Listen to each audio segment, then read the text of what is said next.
Top Med Talk. Nick Majerison here. Welcome to Top Med Talk. This piece is taken from one of the annual general meetings of the ASA, the American Society of Anaesthesiologists. More about that at the end of the podcast. So I have escaped the busyness of the convention centre at Anesthesiology 2017 in Boston to explore some of the highlights of this fabulous American city. And amongst the many historical buildings sits probably the greatest historical landmark in the profession of anaesthesia, and that is, of course, the ether dome, the location where the first use of ether to render a gentleman insensible to pain during a major surgical procedure was first demonstrated. So a magical setting, and if that weren't enough, I'm joined by the president of the Royal College of Anaesthetists, Dr Liam Brennan, which kind of puts the cherry on top for this experience for me. So Liam, thanks very much for joining me here today.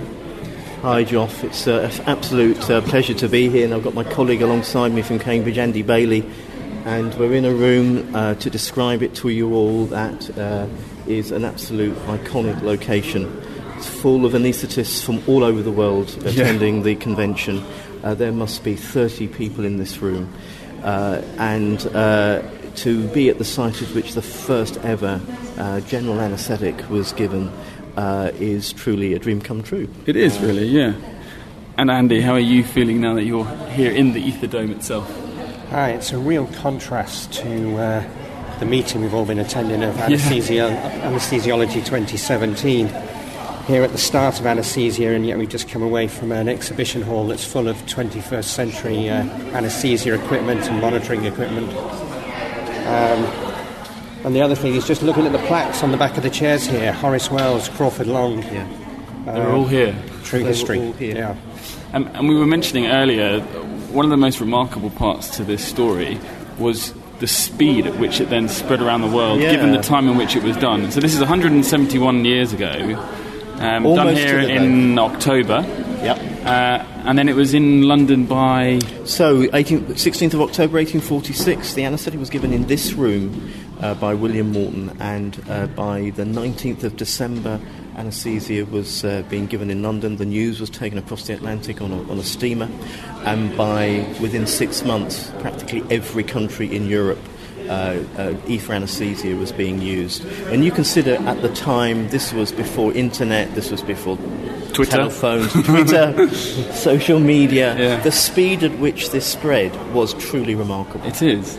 And it really highlights to some degree the speed, or maybe the slowness at which we can kind of get things going nowadays, the innovations, whatnot, the regulations for good reasons in terms of ethics and safety-wise, but it just, this wouldn't, nowadays, an invention like this would not have spread with such capacity. Well, I think absolutely right. You imagine today if we had an innovation like ether anaesthesia, how long it would take to get past all of the regulatory authorities to come to a phase 3 trial, and then they'd find out that, of course, patients died if you used it inexpertly, and that would have been an end to it. Yeah.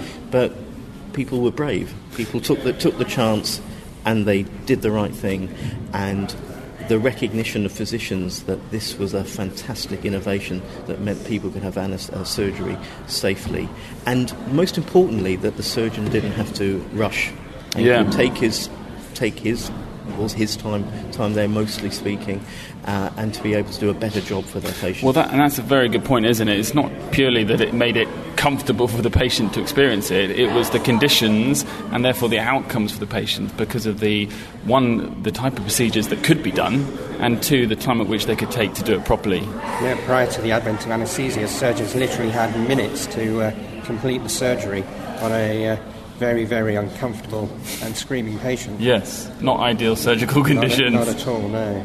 And you mentioned, Liam, obviously the fact that it was found to be very dangerous, used inexpertly, but that does also highlight that where we've come to, in terms of safety of use of anaesthesia.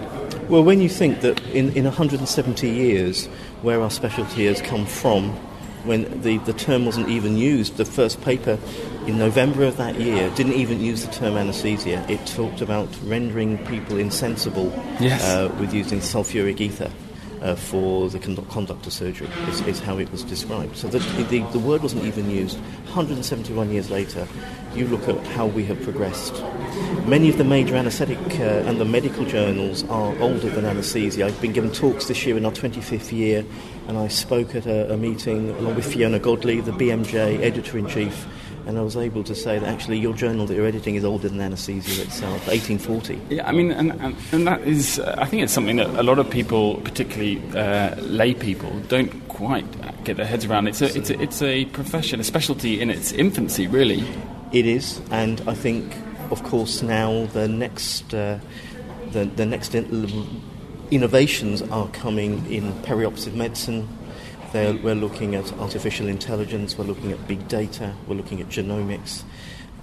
These are all the new horizons that we're going to be delving into to progress the specialty in our next 25 years as a Royal College and for the next 25 years of the specialty. Well, and that's a good point. We're sitting here 171 years after the first anaesthetic. I wonder what it's going to be like in 171 years from now. Who knows? One thing is for certain, none of us will be there, Joff. Well, you never know with the advances in healthcare. But there will still be a need for people to have surgery of some type or other. I guess there will still be a place for surgery. It will not be the same as it is now, and many of our innovations within surgical practice will mean that there'll be a different requirement for surgical procedures, but there will still be a need, and patients will still need to be rendered insensible to do it. Will that be by pharmacological means? Will it be done by neurostimulation? Who knows? But there will still be a need to make people insensible from pain, and that is always going to be a requirement as long as there's humans on the planet.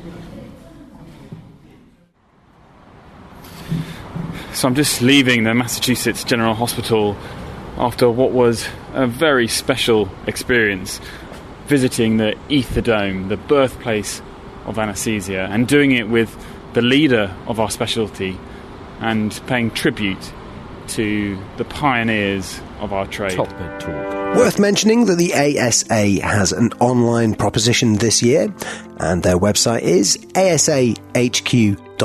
That's asahq.org. Thanks for downloading Top Med Talk. Don't forget to subscribe, and don't forget to check us out on social media: Twitter, Facebook, LinkedIn and YouTube. Also, of course, Top Med Talk is the broadcasting arm of EPOM, Evidence-Based Perioperative Medicine. Please check out their website, epom.org.